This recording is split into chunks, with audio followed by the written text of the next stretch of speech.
Okay, welcome everybody.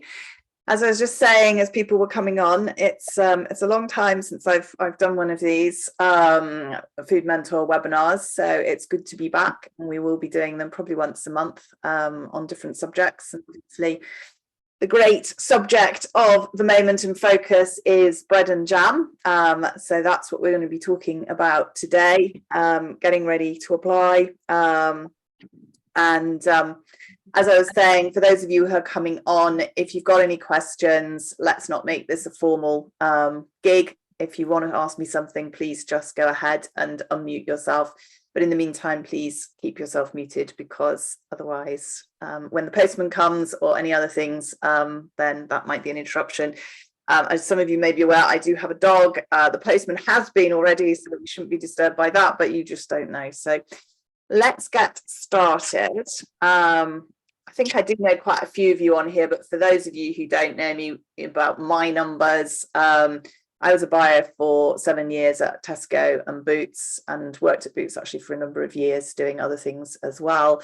Was a commercial director for different food businesses, selling to retailers, specialising in Tesco's, but others as well. Much fun, I got it. And then for the last 8 years, I've been running Food Mentor, working with food startups or startups, SMEs, to grow their businesses with a focus on... Hang on, somebody is talking. Could you mute yourself, please? I can't see you. But yes, thank you. So yes, gained a lot of listings for a lot of clients in a lot of different retailers, and pretty much there's a list, and the list does go on, and we keep adding to it. At the moment, I am working with the UN, so I have a specific project to help 6 companies from Ghana, the Caribbean and Eswatini come into the UK. So that's taking up a big chunk of time, and but I do have some time to help other clients, and obviously getting now very involved with bread and jam, because that's the highlight for me of the year. So let's move on. So this is a slide, I think, if any of you have seen anything I've been posting on LinkedIn, this is a slide I used of some of the listings that we've had. They haven't all come, if I'm honest, from bread and jam, but we have had some. And all of these people have been clients of mine in the past, and we will talk about some of them as we go through this, those who have been successful in getting listings. So the point of today really is to say, look, if you're thinking about getting a listing in retailers, and you've had a look at the list that Bread and Jam have put up, and we'll have a look at that in a second, the whole point of this is to help you do a better application, and to give you some guidance. It's you know, it's not part of the Bread and Jam gig. This is my advice, but I've been successfully working now for however long they've been doing pitches. I sponsored it for the last 2 years. I'm not doing it this year. It's North Star who's sponsoring. Last year we had super success, and we got 21 pitches out of this process, so, and they're the ones I know about, so it works. So you know, it's do this. So we're going to have a think about who should you be pitching for to, because you know, you can apply for them all if you want to, but it's an awful lot of hard work, and you need to have a think about what are the buyers looking for, what's the differences. I every year, and you know, I'll be completely open, by the end of this webinar, I will be suggesting, if you want help, I'm happy to give you help. And last year I did write a lot of applications for clients, and we were successful. However, there is such a temptation, you know, I'm human, to just go, oh, I'll just copy that one and I'll just send it, you know, cut and paste. Do not cut and paste. It doesn't work. So we'll talk about how to prepare the best application, what you need to include, and also the importance of pre-selling. So for those of you who aren't aware, actually I have one here. I have written a new book called Buyerology, and in there I go through what I call a buyer process, and the first stage of that buyer process is building awareness, and at the end, which should come at the beginning, I want to talk about the importance of pre-selling, because you've got a month now to raise your awareness. So we'll talk about that as well. So that's what I'm going to talk about. Hopefully that's what everyone is expecting. If you're not, then wait till the end, and if I haven't answered your question on that, then let me know. But if we get to the section that you're interested in, then ask me. Okay, and please don't forget to mute yourself because I can hear some more noise. Okay, so the basics. Applications are now open. They opened on Tuesday, and the closing date is 10th of July at 10 o'clock GMT. I put GMT because I have quite a few overseas clients now. It is important it will be GMT, and then the winning pictures will be confirmed on the 14th of July. Now, those of you who may have played this game before may be aware that it doesn't always go to plan.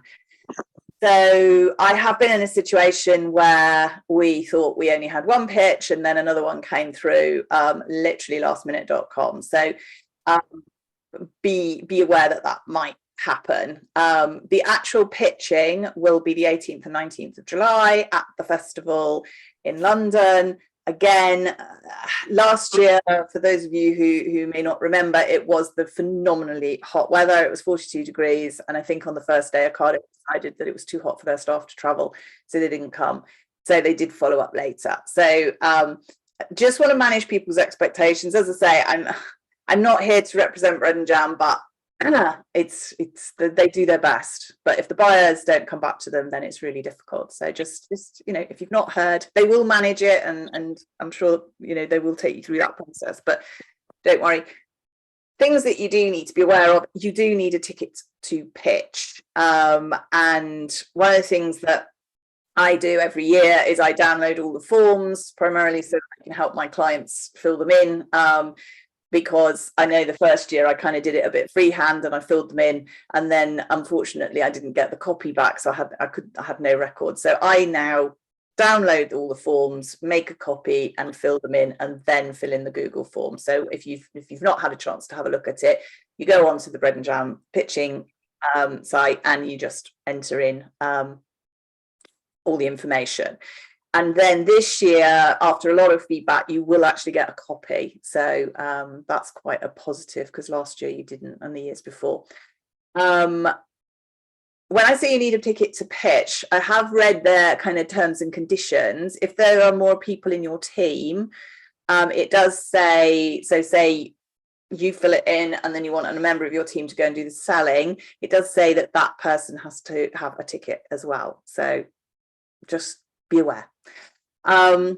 What are your chances? I think last year, I think there were about 200 meetings for 2,000 pitches, so it's about 1 in 10. I think we kind of doubled it last year, but we did put a lot of applications in, but we did get quite a few meetings. So I want also to manage your expectations, because last year I was obviously sponsoring the pitch, and then there were a lot of people who didn't get pitches and were very disappointed. So if you're still on the fence and going, well, I haven't got my ticket yet, I'm not sure, go through the whole of this process today. Go and have a look at who's there and look at the requirements and decide whether it's something that's going to work for you. There are obviously other ways of going after retailers, and we can talk about that at some other time, but just be aware, it's better than the lottery, that's for sure, but it's still going to be quite tough. Okay, so who's there? Sorry, this is a little bit blurry, but I'm going to go through these in some detail. So one of the things to be aware of with Bread and Jam, and I know there's some people here who've done it more years than they care to remember, but this is only the start. So it does say at the bottom, more retailers to be announced soon. That's true, there will be. They're talking about 25 in total, and there's obviously not 25 up there. So it'll be interesting to see who's added on. So obviously I was going to do this webinar in 2 weeks' time, and then when they said they were opening the applications on Tuesday, I decided we needed to do it sooner rather than later. There is two viewpoints here about, do you do it early or late? I know Tara has said in the past that, you know, they will pass on the applications quite early on. So, you know, if a retailer gets somebody and they go, well, they look good, or they look good and they look good, and then suddenly what you find is actually they haven't got any spaces left. So might be worth just getting in as soon as possible. It does no harm. So that's the link to the ticket. Normally I get a discount code. I did ask Bread and Jam if they were doing them this year, but I haven't had anything yet. So if you're on the fence and you're still waiting and maybe don't do it till next week, then just drop me an email, and if I've got a discount code. In fact, what I will do is if I get a discount code, I've obviously got all your emails, I'll send out the discount. It would be huge. Okay, so before we dig into the who's who, one of the things I do ask is, are you ready? And you know, as I say, last year I ran a whole course on are you ready, getting people retailer ready, but just some things to have a think about. Some of these are basics, and some of you I know are going to be going, well, of course we have a barcode, of course we comply with labeling regulations, but trust me, I've got clients who don't currently because they're coming in from overseas. So the most important one for me is, do you have enough of a brand following? And the reason that I put this in first is excuse me, is this the right time for you to do this? Because I've worked with brands in the past where we've maybe launched too soon. And so you go onto the shelf and it's great, yeah, you've got the listing, but actually it doesn't come off the shelf because people don't buy it because you haven't got enough followers. So have a think about, is your brand big enough to go after the retailers that you are working with or want to work with? Second one, and we're going to cover this by retailer in a minute, do you comply with their requirements? So obviously if you're producing in a home kitchen or commercial kitchen, you might have EHO, which is fine for some of them, but not many. Salsa, so salsa's the sort of stage 1, then BRC stage 2, and then again, I don't know any of you coming in from overseas, FSSC 22,000 is also acceptable, but in some cases you might need to prove the proof of accreditation fairly early. If you're work in progress on there, I would just say work in progress. And then obviously there's some local requirements as well, which we can look at as we go through. As I say, it goes without saying, if you're going on a retail shelf, UK regulations and having your barcodes, do you know your numbers? Again, this is something that's quite a broad topic, but a lot of people kind of ask me, well, what margin are they looking for? And different retailers are looking for different margins. So as a very general rule of thumb, I would say if it's going direct to a retailer like Tesco's, you want to be thinking around the 40%, but it will depend on category. If you're going in to someone via a wholesaler, which would include Wholefoods, Planet Organic, Selfridges, etc., you probably want to be looking at 50, 55. Having said that, I've just had a meeting with somebody this morning, just been listed with Selfridges, and they've agreed what they would say is a 35% margin based on their retail, and just put the retail price up. So they're going to make the money back that way. So don't worry too much, but you do need to understand the finances and what you can afford to invest. And then, do you have enough cash? I've got 2 clients at the moment who are raising funds purely to fund working capital to create the products. And actually, I've just been talking to somebody who's maybe going to be on Aldi's next best thing, and I think they look for 25 to 30,000 units. And when you think about that, for some of you that's probably a breeze, but for others that's a heck of a lot of investment in terms of creating the products. And also settlement terms, so when they pay you, they ain't going to pay you on a pro forma. So it could be 14, 15 days if you're lucky, 30, 60, or even 90 days. So if you've got maybe a 3-month lead time on packaging and you're paying pro forma, you could be waiting an awful long time, maybe up to 6 months for your money. So you do need to think about that when you're picking who do you want to work with. And some are good and some are not so good.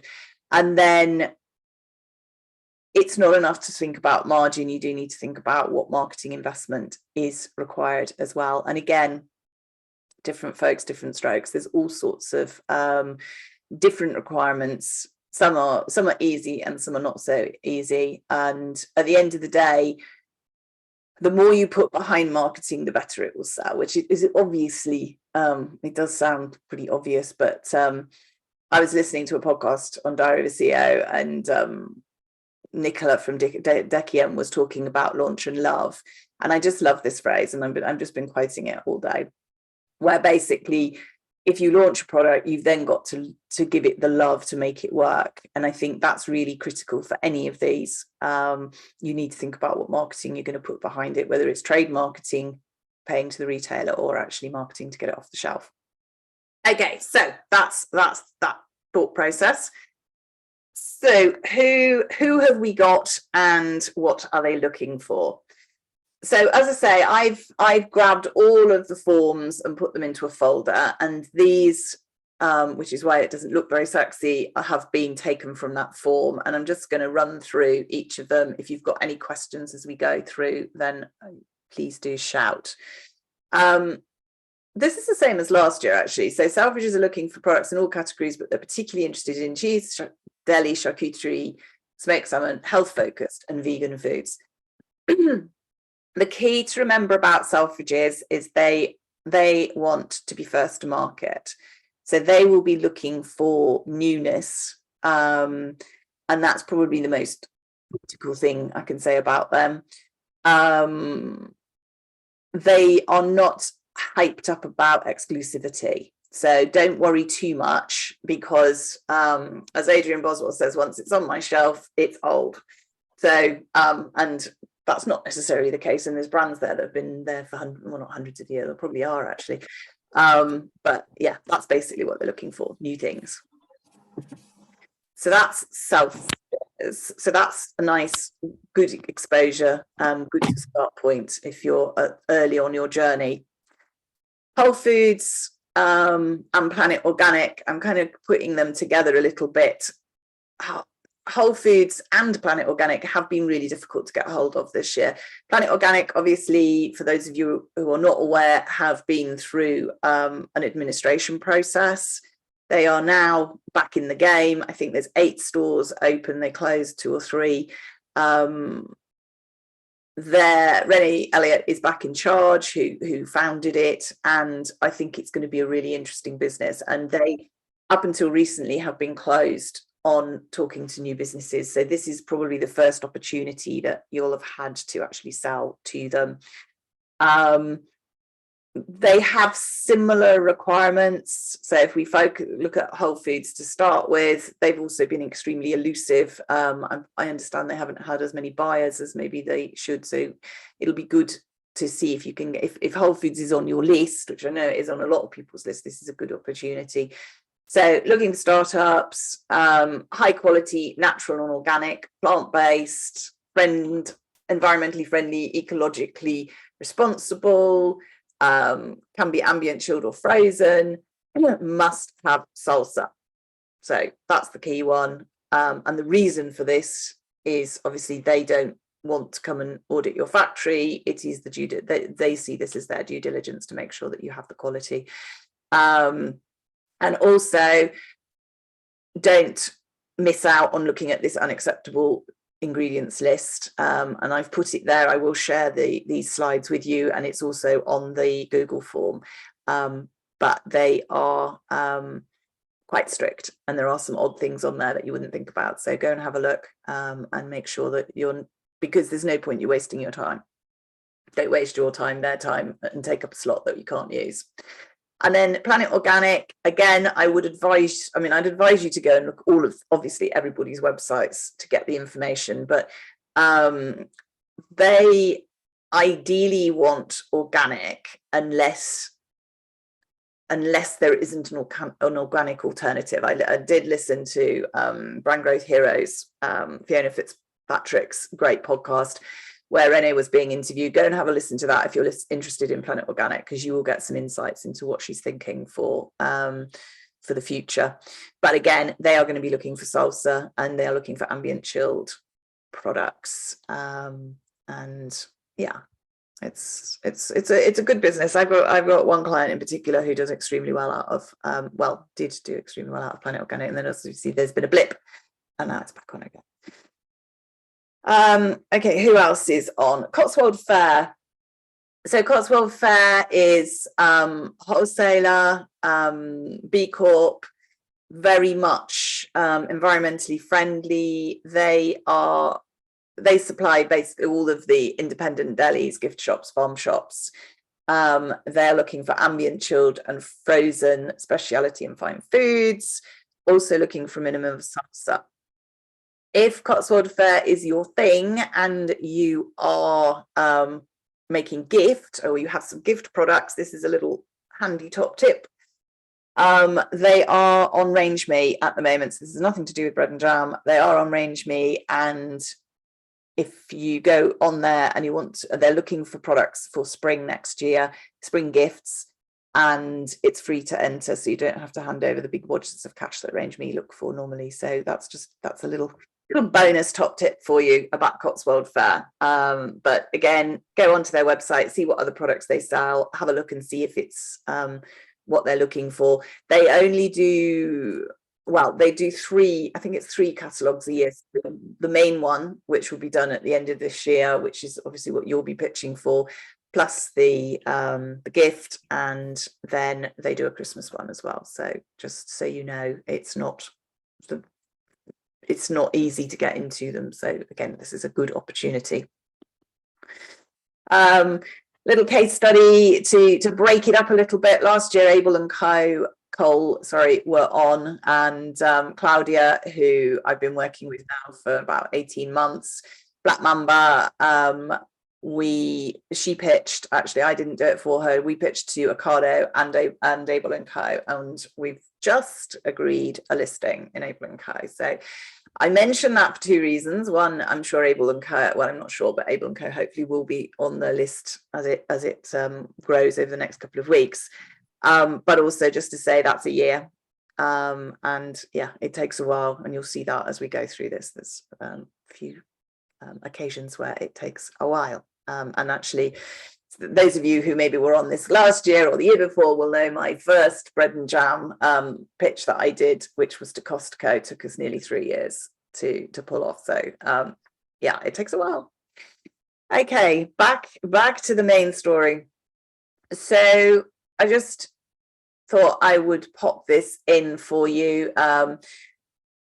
This is Kantar data. You can get this if you go on to, if you Google something like Kantar UK market share, you go straight to this slide, and they read the market, and I always find it useful context. So this is for 12 weeks ending 14th of May, which was the last one that was on there when I screenshot this a couple of days ago.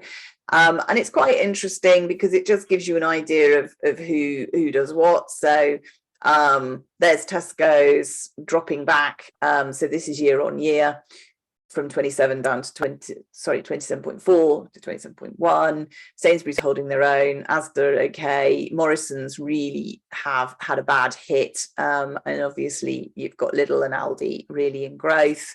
Co-op pulled back a little bit, primarily I think because of the fact that they were obviously strong in convenience during pandemic, and all that's kind of dropped off. Waitrose have had some well-publicised issues around the cost of their products and also availability recently, actually.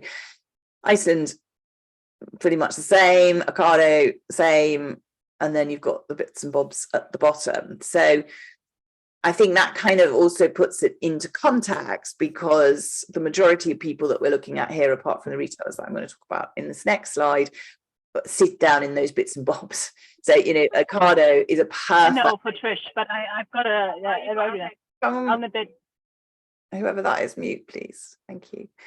I've lost my train of thought now. Yes, so yes, Ocado are really fantastic for sort of starting off, but to make it work, you really do need a good amount of marketing investment, but I'll talk about a bit more in a minute. So Tesco's are up there. They are coming. Some of the applications aren't quite ready yet. So when I went and had a look at this the other day, Tesco's wasn't there. I will update the folder for you so that I've created this Google Drive, and as more retailers come on and more application forms come on, I will update it. But I don't know what Tesco's going to ask. Sainsbury's, I think, get the prize for the most complex application form.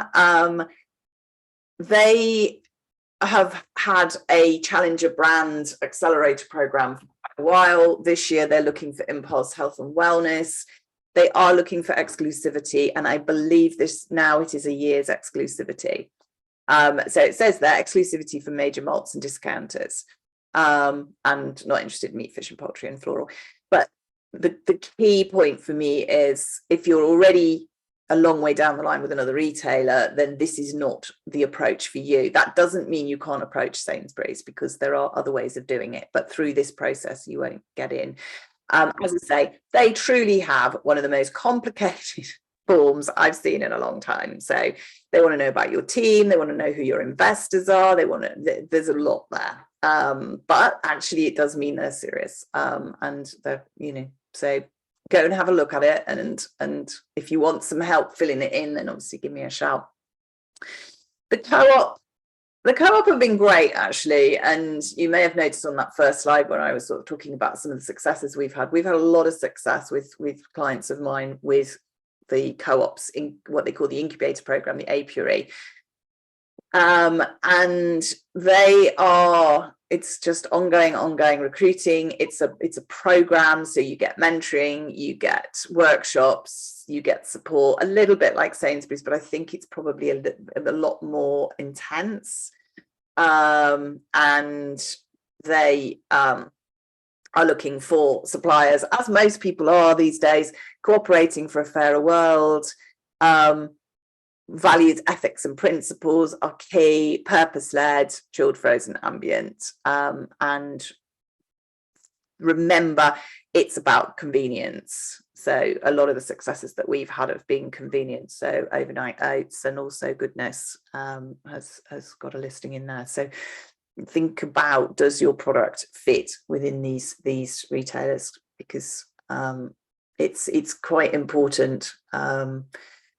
So, for example, Tesco, one of my earliest clients, we got into Tesco's, or she got into Tesco's actually before I started working with her, and then we tried to get into other people, and they all went, "No, you're in Tesco's. We don't want to work with you anymore." So there's a little bit of a sequence of events sometimes. So I say a couple of successful stories from co-op. So Goodness, so Yogita and Lauren were on the Retailer Ready programs last year, and Better Nature have just recently, I think in the last couple of months, launched into Tesco's. So and they have a lot of listings already, so it wasn't their first one, and it seems to be doing well. So other retailers who are on the list at the moment, Ocado, challenger brands to get in front of their active customers. That application form wasn't up when I did this. GoPuff, so we've got GoPuff and Getir, two rapid delivery grocers. It's all been a bit quiet on rapid grocery recently, but GoPuff looking for salsa. And I suspect Getir, who've just merged with Gorillas, who are going to be quite big as well, will also be looking for the same thing. Holland and Barrett. Now, Holland and Barrett may well be important for quite a few of you on this webinar. They are looking for natural, healthy, ambient, chilled and frozen. Chilled is back into Holland and Barrett now. They relaunched that last year. I have had success with Holland and Barrett with a couple of clients recently. You need deep pockets. That's all I will say. You do need deep pockets. But they are open to newness, vegan, organic, all good for Holland and Barrett. They have online, they have in store. There are options to have a combination of both. So again, as you're as your starter retailer, they could well be a really good match for you. The only thing I will say is be aware that they are not big enough to fall under the Grocery Suppliers Code of Practice, so GSCOP, which means some of their approaches to commerciality might be slightly different to the big 5, 4, 6, whatever, the bigger retailers who do come under that. Ocado do, and so do Amazon. And if you're interested, there was an article about who's doing well and who's not doing well in treating suppliers, which is on my LinkedIn. I posted about it, I think it was yesterday. Amazon are bottom and M&S are top, but M&S are not in this gig. And there's the success that we had with Keto 8 last year. So she's launched her snacks into there, and it's going well, actually, but quite the volumes they suggested. But anyway, it's working. And then we have a couple of not old ones, but they're not retailers exactly. So Virgin Atlantic are looking for drinks. So if you see Virgin Atlantic and get exciting because you've got snacks, it does say quite specifically drinks only. It doesn't really say much else.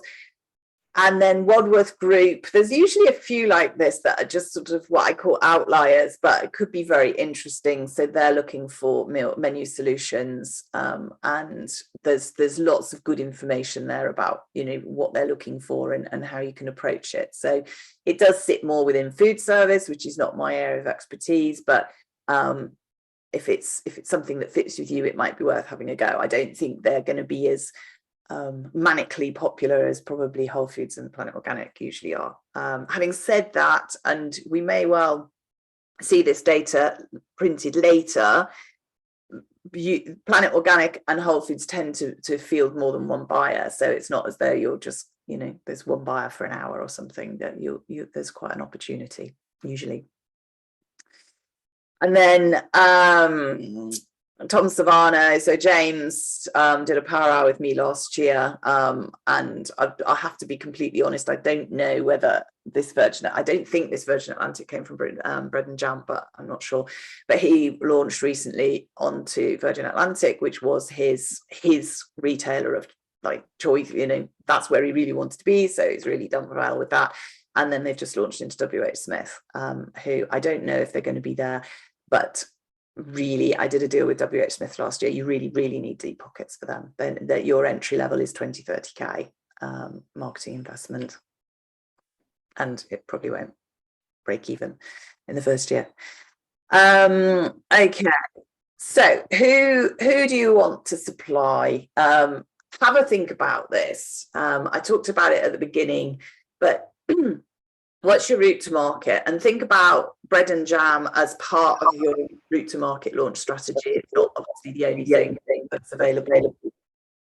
No, I'm getting feedback. Is everybody muted?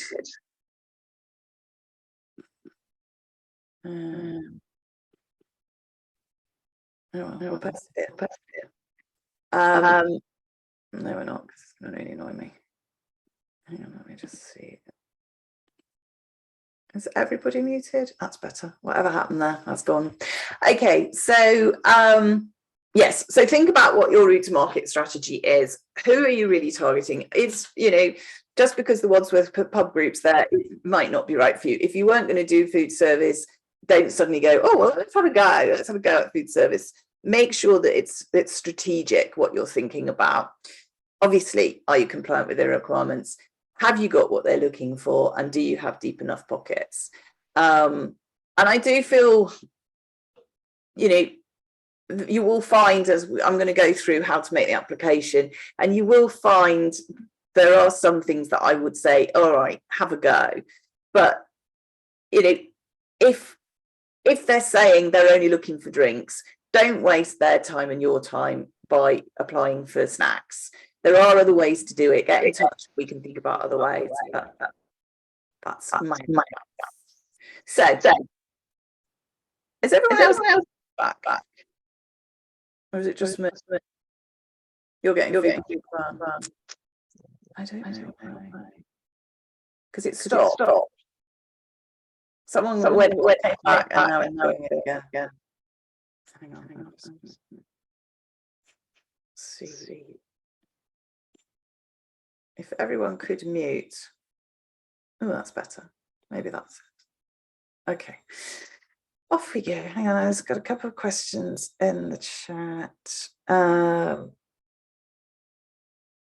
Annabelle's asking, you mentioned pitch rate. Do we know the conversion to pitch to listing? No, it's a difficult one to monitor. Obviously, I know the people that I worked with. I would suggest maybe ask the bread and jam guys what success level they've had. So we'll see what, but it's the problem is, and as I said before, what you find is, you might say, well, how was it? But it's not over. If it takes 3 years to get a listing, it might not be over yet. So, you might say, well, the conversion rate was, I don't know, 5%, but actually in a year's time, it might be 10%. So it is a difficult one to do. So getting ready to apply. I know I've mentioned this a lot, but I'm going to say it again. Do you fit the criteria? I sat at a presentation, an on-stage pitch to Planet Organic, and someone didn't have free-range eggs in their product. And they'd been shortlisted, so the buyer obviously hadn't picked it up. And literally, that was the first thing. That's the end of this conversation. So make sure you fit the criteria.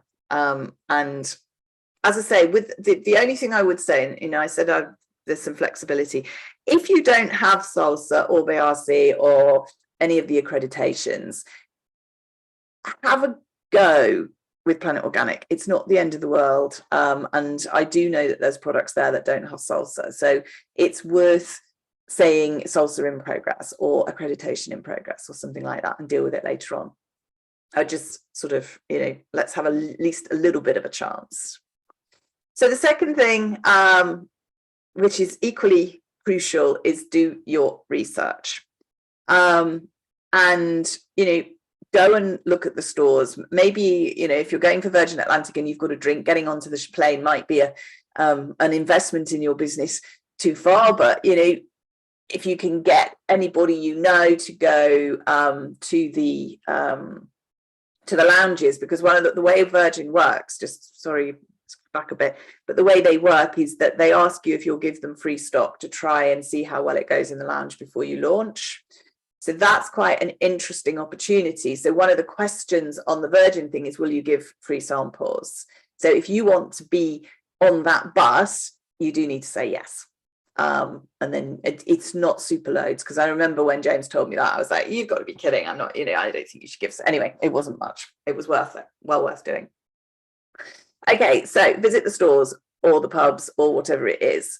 Have a think about where would your products sit best. Obviously, do all the stuff that you would do, but really clearly make a note of the competition. Put your product on shelf and take a photograph. Think about it. Have a look at what promotions do they run, if they run promotions. Are they sampling?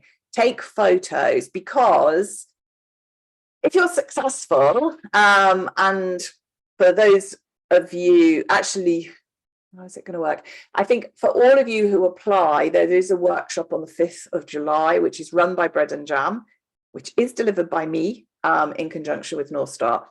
So if you are successful, you're going to need this information anyway, so you may as well get on with it, because it will help you work out your application. So be really, really clear about what's there at the moment, what's their motivation, why are they putting products out, what do they seem to like, what's working, what's not working.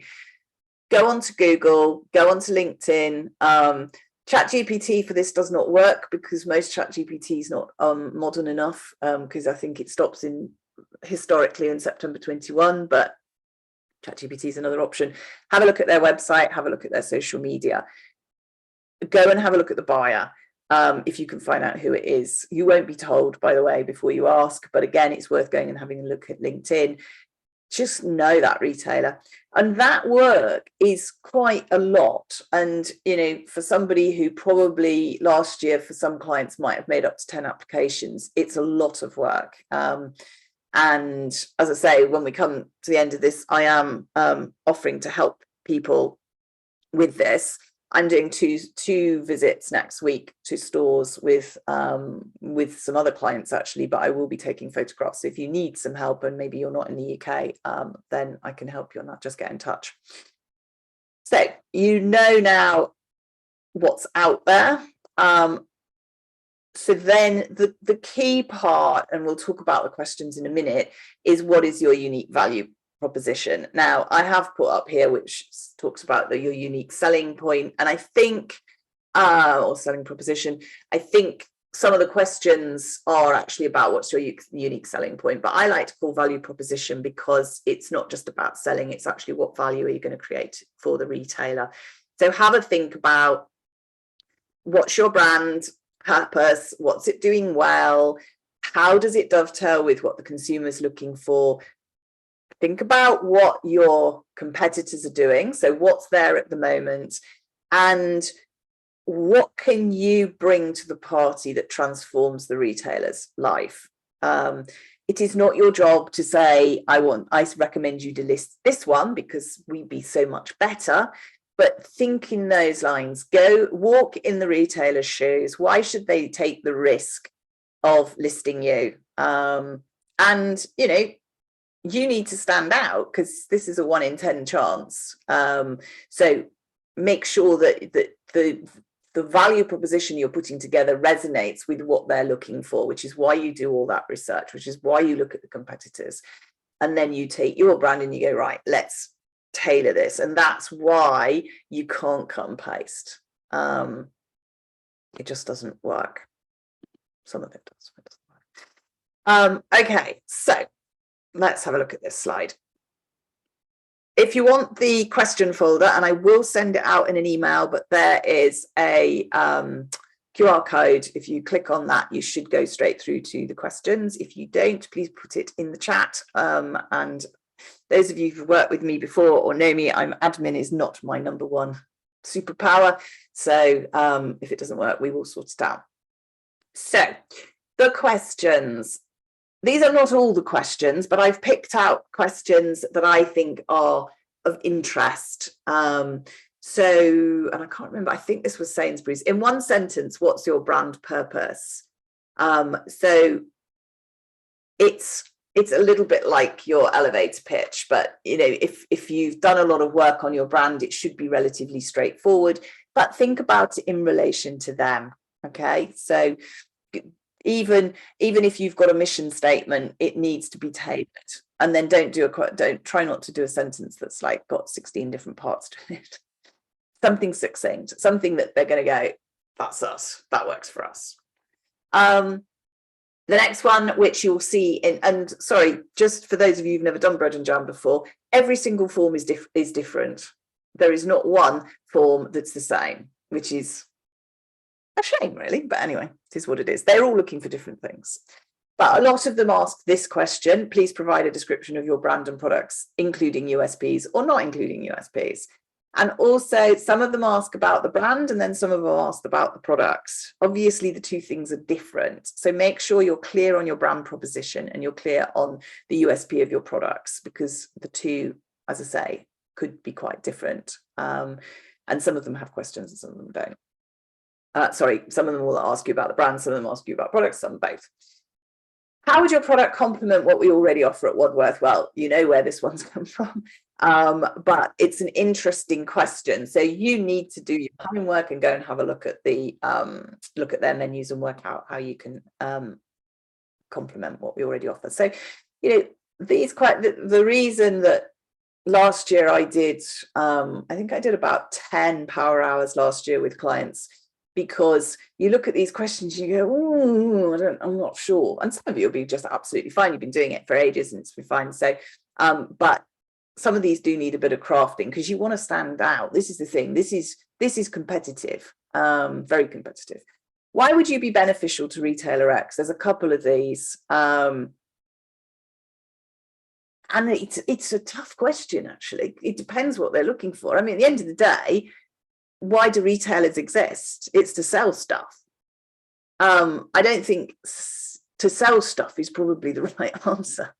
But think about what it is about your brand which will bring value to them, and there's lots of different answers here. So it could be about sales, it could be rate of sale, it could be newness, it could be innovation, it could be footfall, it could be people. You know, we have 43,000 followers, we're going to bring those people to you. There's all sorts of different reasons why you could be beneficial, and we just need to pick the one that we think is appropriate, or two or three. Which actually, I think I do say it in the next slide, but be succinct. I have seen pages written on applications, and I'm honestly not sure, I haven't checked, but I don't think the number of words is limited. And just something else to say, that I do a lot of analysis on buyer personalities. They tend to have red personalities, which means they tend to have short attention spans. So long essays will not crack it. Does your product tap into new or upcoming trend? If so, what? That one I think probably would be relatively good for all of you. If you're struggling with what are new and upcoming trends, I would head over to Food People. Again, if you want that. If you don't know who they are, I'll dig out their email address. Not email address, well, I have that as well. The website is quite useful. Would you offer exclusivity? So this is my favorite question, or one of my favorite questions, because normally I would say no. But if they're asking, then I think you could say something like, yes, but it depends on the situation. I don't think, unless you're applying to Tesco and you're already in Sainsbury's, which obviously means you can't offer exclusivity, and then you would explain it, I would go for yes. It's a straight one. And then you can negotiate later. It doesn't mean you're going to do it. It just means you could. Have you approached retailer X before? That's a fact. And people often ask me, well, should we, shouldn't we? If you've approached them before, then say yes. And then the last one, which is a bit of my favorite, do you have any additional comments? They don't all have that. That is a golden opportunity for you to say something. And I'm not saying you just fill it up with rubbish, but if there's not been an opportunity to talk about your I don't know, your followers or your marketing plans or something that's or your awards or something really pertinent that's not come out in the rest of the form, stick it in there. And if you think you've covered everything you possibly can, there must be something else you can say. That is a golden opportunity. And I know some people just don't bother filling it in, and because it's like, no, I just think I've said it all. It's all, this is your one opportunity to make a good impression, I suppose. Okay, so I pulled this one out, and I will tell you the story of this. So I did work with Good Grain, and she wrote some of them and I wrote some of them, and this is the one I wrote, I think, and it's very factual and it's very cold, and it was for Wholefoods, and as you'll see on the next page, she got a listing, although she got it, when did she get it? Beginning of the year. And then she wrote another one, and she wrote it, and it was incredibly passionate, and it was for Planet Organic. And I was like, oh, and she said, yeah, I put it in already. And I went, oh, it's so long and it's so passionate, and it's, anyway, she got a pitch for that as well. So it's interesting. And people do ask me, well, you know, what's the tone? What do we? My advice would be, do the tone that works for your brand. Whatever that might be. But when you're ready and you've read the questions and you've gone through it, draft your responses, put it onto the Google Forms that I've downloaded. Make sure you're tailoring and be as clear and succinct as possible, but also let your brand shine through. And you know, this looks like a fairly basic application. Crafting this took a lot of time, actually. Certainly more than the power hour that I'm suggesting you might be looking for. Anyway, you might have it all done and ready. And there is the lovely Good Grain and Wholefoods looking very happy. And then, as I say, make sure you upload it on the website, keep a copy, but as I say, they will send you a copy hopefully this year, but I just like to make sure that I have it, because if you do get the pitch and you get that in the email on the 14th and you go, oh my God, then it's going to be quite exciting. And you need to remember what you said, because it's going to be so long ago. Well, maybe you will remember, but anyway. And as I say, first come, first served. I don't know whether that's true or not, and I suspect it depends on the retailer, but the sooner you get it done, the better, and it's out the way. But don't stint on your research. Do the research, do the work.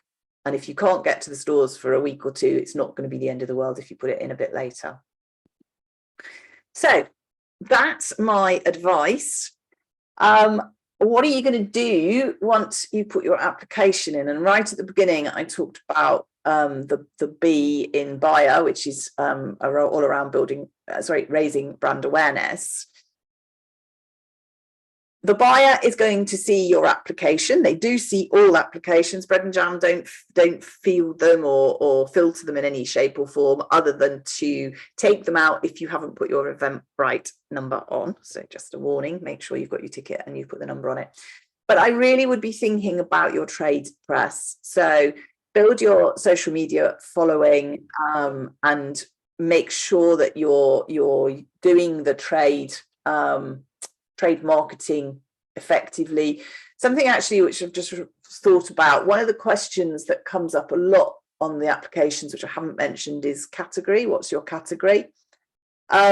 It's really important that you get the right category. So go to the retailer and have a look. Either have a look in store or online, because they all call them different things and it's a nightmare. So you might work in ice cream and they might call it frozen desserts. It's a rookie thing, but I just think it looks really professional. And the reason it's reminding me here is if you're doing hashtags and they're looking for frozen desserts, maybe frozen vegan desserts, make sure that you're using the hashtags that they might be looking for. Update your LinkedIn. Those of you who've been to webinars of mine in the past will know I am very passionate about LinkedIn and getting it right. So go and have a think about your company page, your personal page. Start writing some good stuff about your brand, about its place in the market. I don't know. You could even do some fun stuff like take a photograph of your brand on the shelf of Planet Organic and post it and tag them. And it's happening more, so it's not quite such an unusual thing to do, but I think it's quite worth it. And it doesn't have to be on LinkedIn. You could do it on I've seen some successful Instagram campaigns doing that. Get some PR coverage if you can. Great opportunity. Say you've just got a listing, stick that out there, put it out, and see if you can get some coverage. Grocer, Specialty Food Magazine, etc., all worth doing. Work your network. Bread and Jam is an amazing networking opportunity, but just make sure, find out if you can find out who the buyer is. Find out who knows him or her. Have a look at my LinkedIn. Please do. Actually, I usually say link in with me. If you're not linked in with me, and I know most of you are, do link in with me, because I am linked in with an awful lot of buyers. And if I'm not, I'm linked in with someone who is. So work your network. Promote yourself as a founder. One of the things that Lauren has done very well from Otsu is she speaks quite a lot and she's out there. So it's well worth being that person who speaks, that person who is the story. And it's interesting, actually. I don't know any of you listen to I think it's called Making the Cut with Davina Bacall's podcast, which is lovely, actually. I listen to it when I'm walking the dog.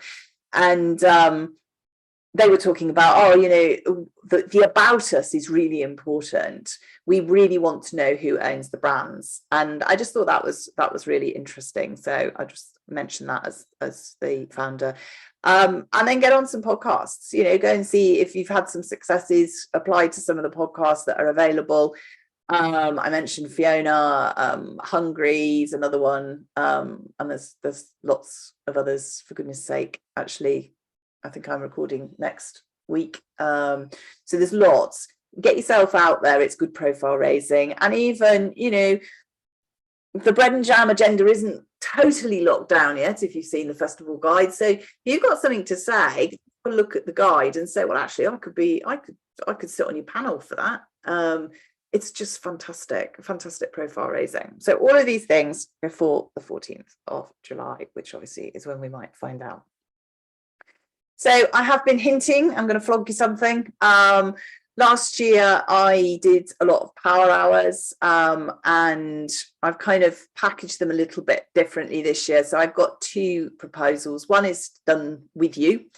So you write the applications, but what I do is I do a power hour with you, and I'm kind of fattening it a little bit this year. So I'll also be there in the background with mentoring support. So if you then get a pitch, or you want me to have a look at what you've written, I will give you that support as part of that power hour, which is a 247. And then if you want done for you, so I wrote, gosh, I can't remember how many I wrote last year, but I wrote quite a few applications for people.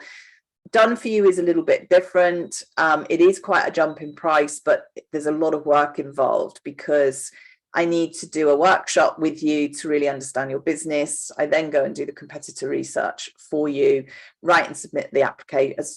I can submit the applications for you actually physically doing that, or you can do them yourself.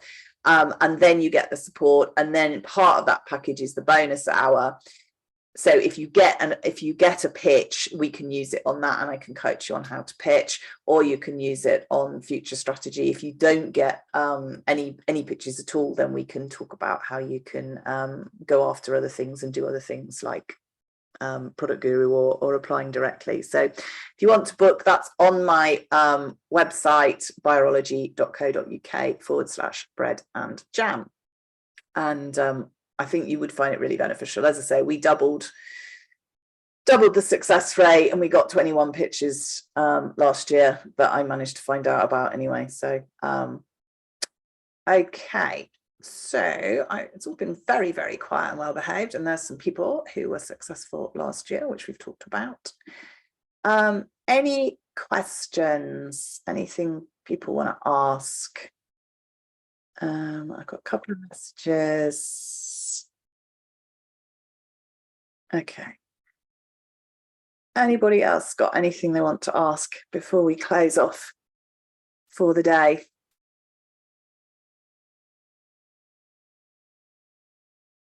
Oh, very quiet. No? Yes, Karen, but I'll send you an email and get in touch through LinkedIn, because rather than ask it specifically now. Okay, no worries. But no. but very good, very informative, and definitely looking to do something. Well, I hope that has been useful. Thank you, James, for everybody. And as I say, if you've got questions or anything, then feel free to drop me an email. You've got the email karen@foodmentor.co.uk. And as I say, remember 5th of July will be the workshop, and if you apply you will get an invitation. It won't be like last year where your only successful applicants get the workshop. It'll be everybody, so that will be quite fun.